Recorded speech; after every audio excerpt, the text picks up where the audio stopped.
Heyo everybody, Haku here with my review for Toaru Majutsu no Index 3, Episode 7.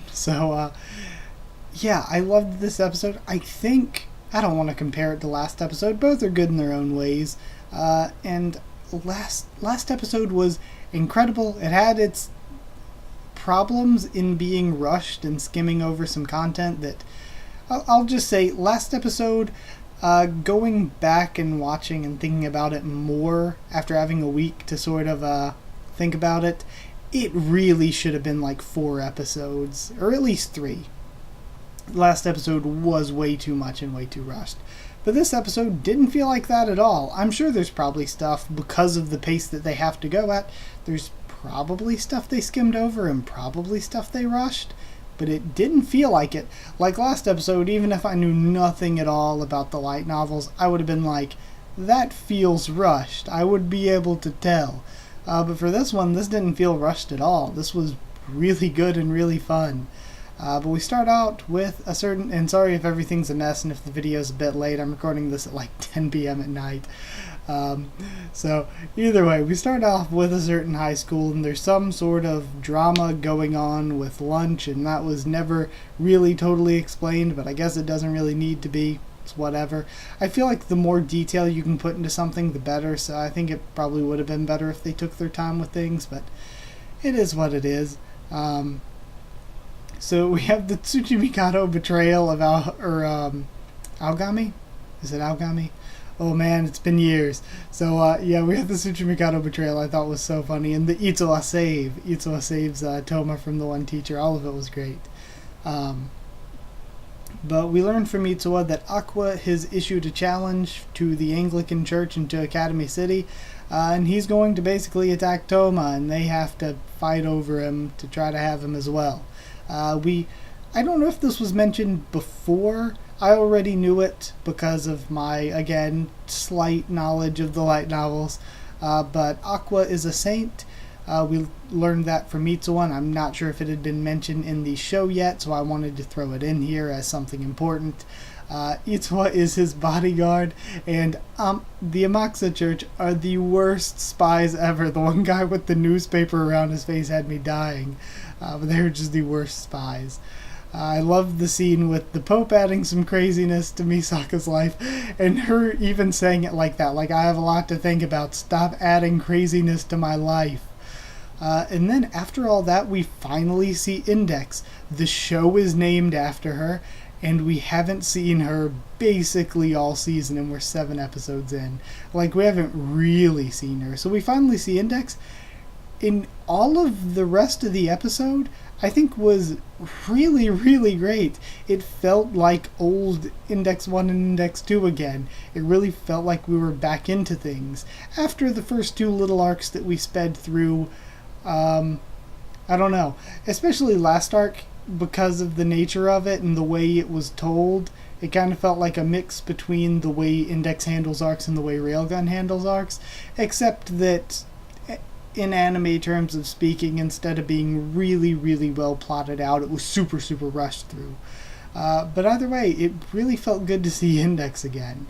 And then it made me think, what does Index even do all day? Because I was like, in a lot of these series where there's a character like that, there's a character that'll maybe like be on the internet all day or be obsessed with video games. We haven't really seen that with Index because this is still set in like 2008-ish, I think.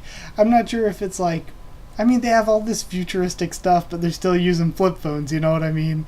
And that's one thing I always wonder about with anime, where I'm like, if it's based on a source material that was written a while back, how are they going to adjust the technology? Because I thought that was interesting in Hunter x Hunter 2011, where they had all this sort of modern day for us technology that I was like, okay, that wasn't really in the manga like that.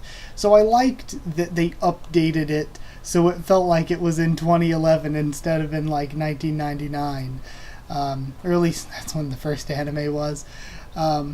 So for this, yeah, they still have like, they have all this futuristic stuff, but they're still like in 2008 in some ways.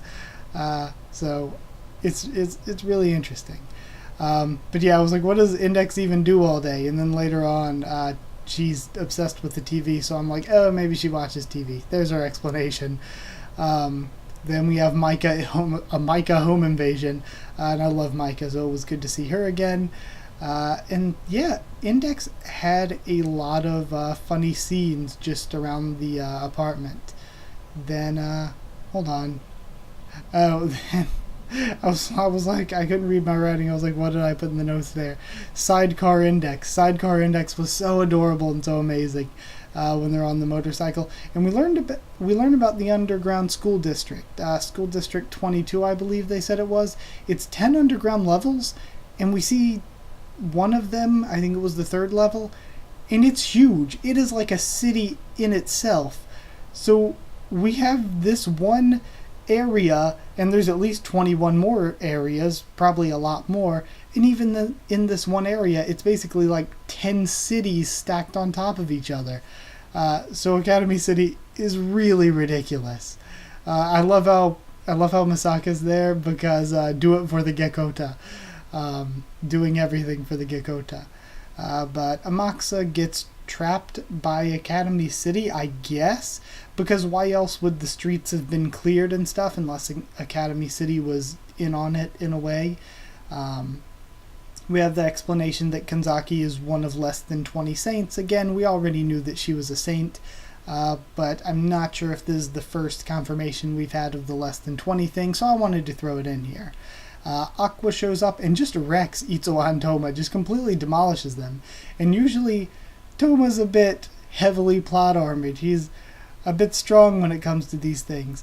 I guess he has gotten messed up quite a few times before, though. He's usually really heavily plot armored, but he has also gotten messed up a good few times. Like in sort of recent memory, for me at least, or ingrained in my memory, would be with Izzard and with Accelerator. He was messed up both of those fights. So then basically Aqua just makes his demands. He wants Toma's arm, not his life. He doesn't plan on killing him, he just wants his arm. So Itsuwa tries to use healing magic, but it doesn't really work because of Imagine Breaker, which is a really cool drawback for Toma's abilities. He has all these cool abilities just by having the one ability to negate things, but it also means it negates positive things too. I mean, I guess that should be obvious with his catchphrase and all of that. But it's interesting to see somebody trying to help him and the help not working because of his ability. I think that's something that's not necessarily new per se, but it's creative. So yeah, pretty much says, Toma, you got one day to give me the arm or else I'll kill you. Don't want to, but you have a day. And then Aqua goes on about his business. And then I noticed with the ending, I was like, is the ending different? It seems different. But then I was thinking to myself, sometimes I like take notes and don't pay total attention when the ending's going on. So I had to go look it up on YouTube, and yeah, the ending is different than it was before. Instead of it just being basically that one shot for pretty much the whole thing with the song playing, the song is still the same, but now it's like a bunch of different shots of Index and stuff. So I guess maybe they were running behind and it took them a couple weeks to get the ending finished or something. But yeah, the ending is different here. So yeah, some general thoughts on the episode. I love Itsuwa. Itsuwa before Season 3, I didn't care about whatsoever, and I'd heard people hype her up, but I was like, I don't get how she's so great. She's kind of a very far background character, but no, I totally get it now. I love Itsuwa now. It felt like a really great episode having Index back in things, and like I said at the beginning, it didn't feel rushed at all. Not like last episode, or I guess maybe the past 3 episodes, where even though I loved them and really thought they were great, at the same time you could totally tell they were rushed. But this one didn't feel like that at all, Also, Aqua is a character really intrigues me, and I really, really like him. He seems like one of those, I don't even know if I want to call him an antagonist or a bad guy, but he's like, he has his own reasons. He's kind of like lawful or good even, but he's just not aligned in the same way with the main character. It seems like Aqua has his own reasons, but he doesn't really seem like a bad guy in any way. So it's really, again, I'm going to use the word interesting. So I'm excited to see more of Aqua as a character. And then, of course, we're going to be getting to Fiamma soon enough, eventually. So that'll be hype. So as a score, I'd give it 9 huge underground cities, pretty much, out of 10. Yeah, Academy City's crazy. How many more places like this do they have? But either way, I really, really enjoyed this week. Again, sorry if things are a mess. I'm just not used to recording this late at night.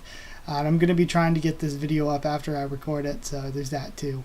But yeah, that's it. I hope you enjoyed the video. Like if you did like it, comment down there. Tell me what you thought of this episode and what you thought of my thoughts on it. Subscribe for more. Toaru Majutsu No Index 3, much more on the channel. Follow on Twitter if you want. I can try to keep you updated there and stuff for the channel. And I can talk to you there if you want. And if you want a link to our Discord server to talk to me or any of us about this show or anything else, then just ask and I'll give you a link to it. It's free and open for anyone. So we can all just talk together. But that's it. Thank you once again for watching, and I'll see you all next time.